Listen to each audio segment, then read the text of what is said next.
Hello friends, ഇന്ന് ഞാൻ പരിചയപ്പെടുത്താൻ പോകുന്ന ഇത് മാങ്ങ ഇഞ്ചി എന്ന് പറഞ്ഞൊരു സസ്യത്തിനെ കുറിച്ചിട്ടാണ്. വില്ലേജ് സൈൻസിൻ്റെ വ്ളോഗ്സിലേക്ക് സ്വാഗതം. അപ്പോൾ മാങ്ങ ഇഞ്ചി, മഞ്ഞളിൻ്റെ ഇഞ്ചിയുടെയും സവിശേഷ ഗുണങ്ങളുള്ള ഒരു സസ്യമാണ് മാങ്ങ ഇഞ്ചി. അപ്പോൾ പലയിടത്തും അപൂർവമായിട്ടേ ഇത് കാണപ്പെടുന്നുള്ളൂ. എങ്കിൽ ഇന്ത്യയാണ് ഇതിൻ്റെ ജന്മദേശം എന്ന് പറയപ്പെടുന്നുണ്ട്.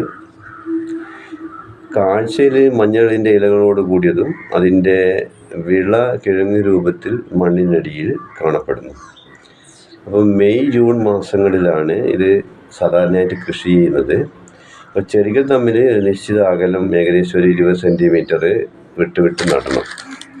ഇഞ്ചി കൃഷി പോലെ തന്നെ അതിനുള്ള എല്ലാ വളങ്ങളും ഈ മാങ്ങ ഇഞ്ചിക്ക് ഉപയോഗിക്കാം. കാലിവളം, വെണ്ണീര് ഇതൊക്കെ ചേർത്ത് കൊടുക്കാം. കീടങ്ങൾ തീരെ ബാധിക്കില്ല. അപ്പോൾ കർഷകർ പറയുന്നതെന്ന് പറഞ്ഞു കഴിഞ്ഞാൽ ഇതിന് തീരെ നഷ്ടം സംഭവിക്കില്ല എന്നാണ് പറയപ്പെടുന്നത്.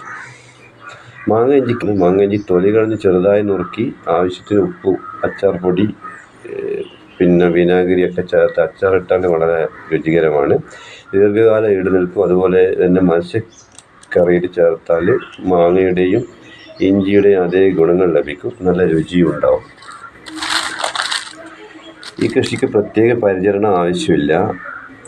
ചെടികൾ നന്നായി വളർന്ന് ഏകദേശം 1/2 മീറ്ററോളം ഉയരത്തിൽ വരെ വളരും. മഞ്ഞൾ കൃഷിക്ക് സമാനമായിട്ടാണ് കാണുക. ഉണങ്ങിയ മാങ്ങ ഇഞ്ചി ഉപയോഗിച്ച് സുഗന്ധദ്രവ്യങ്ങൾ നിർമ്മിക്കുമെന്ന് പറയപ്പെടുന്നുണ്ട്.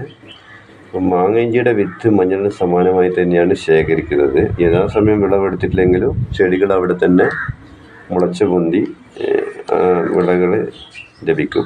അപൂർവമായി കൃഷി ചെയ്യുന്നതുകൊണ്ട് കടകളിൽ ഇത് കിട്ടില്ല.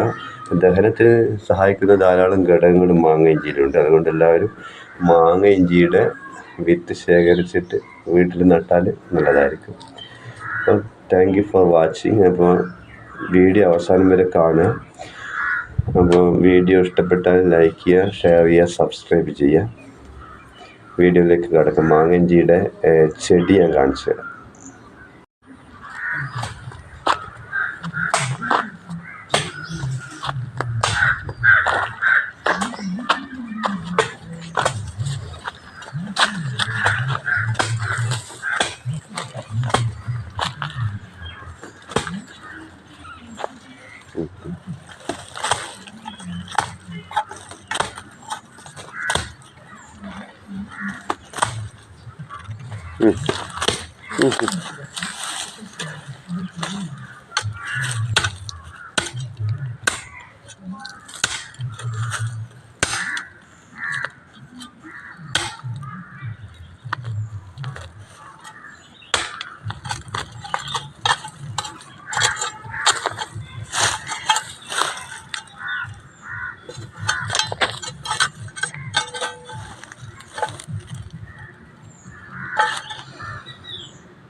ഇതാണ് മാങ്ങ ഇഞ്ചി. അപ്പോൾ ശരിക്കും നോക്കിയത് മഞ്ഞളിൻ്റെ കൂടെ നട്ടത് കൊണ്ട് ഇടയ്ക്ക് മഞ്ഞളിൻ്റെ കഷ്ണങ്ങളൊക്കെ കാണും. ഇതാണ് മാങ്ങ ഇഞ്ചിൻ്റെ. ശരി, വീഡിയോ ഇഷ്ടപ്പെട്ടെന്ന് വിചാരിക്കുന്നു. വീണ്ടും ഇതുപോലുള്ള വീഡിയോകളിൽ ലഭിക്കാൻ വേണ്ടിയിട്ട് ബെല്ലൈക്കൺ പ്രസ് ചെയ്യുക. അപ്പോൾ പുതിയ വീഡിയോ ഇടുന്നതുവരെ ഗുഡ് ബൈ.